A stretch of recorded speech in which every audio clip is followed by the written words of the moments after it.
Hi, this is Scott Garibay, and today we're going to talk about Dungeons and Dragons, and we're going to talk about Canon.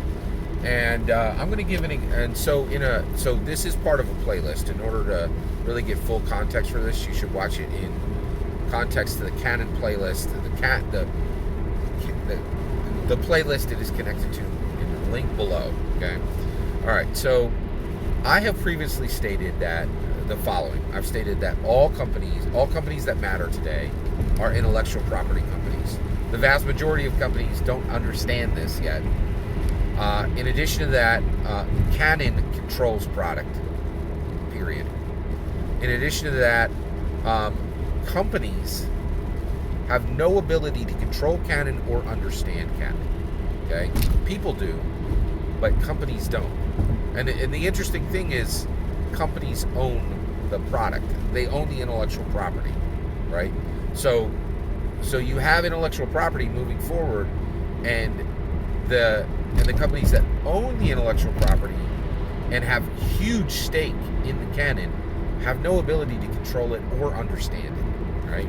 And so that last part, and what does, and the people who do control canon are the intellectual product community, the community around the intellectual product.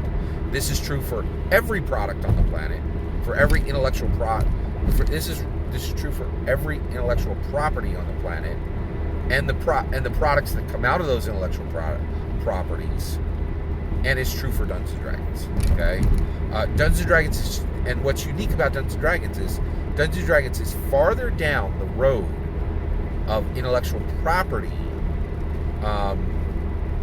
experience than any other product on the planet. Okay, all right. So what I want to talk about today is companies cannot control and do not understand canon. They can't control canon. They can't understand canon. And I want to give you a very, very clear example that this is true. All right, and it sits right in Hocus Pocus 2. Spoilers for Hocus Pocus 2 in this content. All right, so excuse me. So let's talk about Hocus Pocus 2. In Hocus Pocus 2, there is a scene where Winifred Sanderson has taken her sisters, Mary Sanderson and Sarah Sanderson, right? And they are looking for the mayor. Okay, so Winifred Sanderson walks past a window, and she's just like super stalky, right? Like she's just outside somebody's suburban home, and she looks through the window, and there are two men sitting on the couch together watching a film, right? And they're watching Hocus Pocus 1. And only a super fan of Hocus Pocus 1 would even understand that that was what was on the screen. It's actually Penny Marshall from Laverne and Shirley talking to her in character as a suburban housewife, and talking to her suburban husband, right? Kind of yelling at him, right? And that's the scene, right? So I don't think the vast majority of people would not. If you had seen, Hocus Pocus once and you didn't care about Hocus Pocus, you would never realize that this was Hocus Pocus. You'd be like, is that even Hocus Pocus? I don't know. Yeah. But if you know Hocus Pocus, you know that Winifred, what's happening is Winifred Sanderson is watching Hocus Pocus 1, the movie that tells her story, right? And that means that in Hocus Pocus 2, Hocus Pocus 1 being a watchable movie is canon, right? Canon is controlled. Canon is contained in the thing.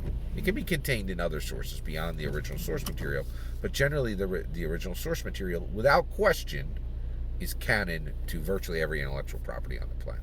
Okay, that does get complicated, but it's not complicated here. Hocus Pocus 2, Hocus Pocus 1, Hocus Pocus 2. We don't have a gigantic, massive intellectual property world yet. It's not small. I actually own a novel that was written before this second movie came out. And there are actually other things that establish, there's a Hocus Pocus board game, right? So there are other things that establish canon. get this though. That is one of the strongest examples to me that companies have a desire to control Canon, but they can't control Canon and they can't even understand Canon, because that makes absolutely no sense, right? So why is Winifred Sanderson watching Hocus Pocus 2 why is Winifred Sanderson watching Hocus Pocus 1 in Hocus Pocus 2? Is it because like there's this deep meta narrative happening? No. I'm telling you right now that Hocus Pocus it hasn't reached that level yet, right? And the reality is that's not what's happening. What's happening is this is a perfect example of how Canon, the world Canon lives in today. Intellectual properties, massive intellectual, multi-billion-dollar intellectual properties, which Hocus Pocus is, okay? That's absolutely made $1 billion plus, right?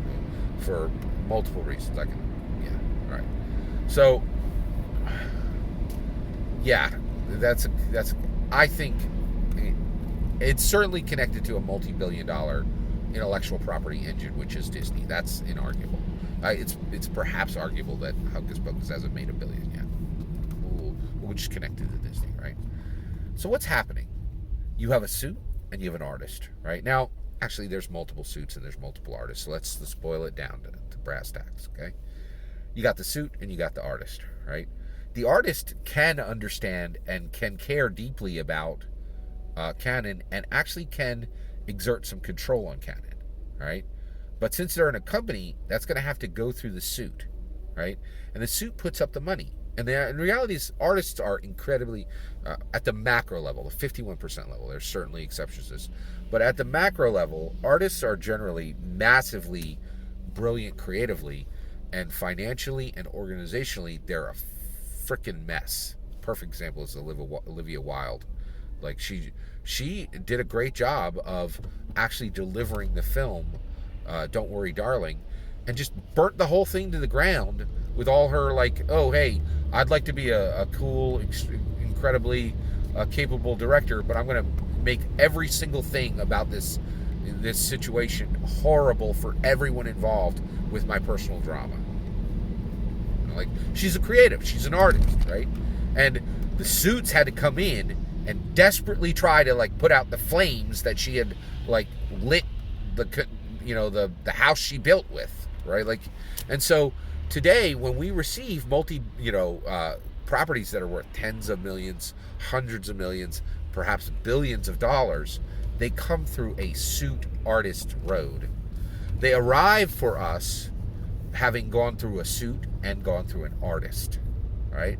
And the artists understand and care about Canon, and they can even control Canon to some extent, but that control is lost the moment you are dealing with the suit, because the suit absolutely does not care about Canon, cannot understand Canon, because they almost never have even seen all of the source material. This is proven time and time and time again. In fact, Hollywood is like, people got upset, like Doctor Strange and and like the Universal, the latest Doctor Strange movie. Sam Raimi was like, I didn't watch the source material. I know I'm the director and was in charge of the story and everything, but I couldn't be bothered finishing WandaVision. Like, so you could bet that these suits are not watching the source material. They do not know, do not understand, and do not care about Canon. And they really can't control it, right? And the reason why they can't control it is that they can't bring themselves to even understand it, right? So even though the artist can care deeply, can control, and can care about Canon, none of their work gets made without the suits, who have the tens, the hundreds, or the billions of dollars that are necessary to, actually deliver the Canon, right? And so that is, where we arrive, right? And so this is the strongest example that companies, because of suits, cannot control or understand Canon. All that's my humble opinion. I'd love to hear yours. Let me know in the comments below. Please consider liking and subscribing, and have a wonderful millennium.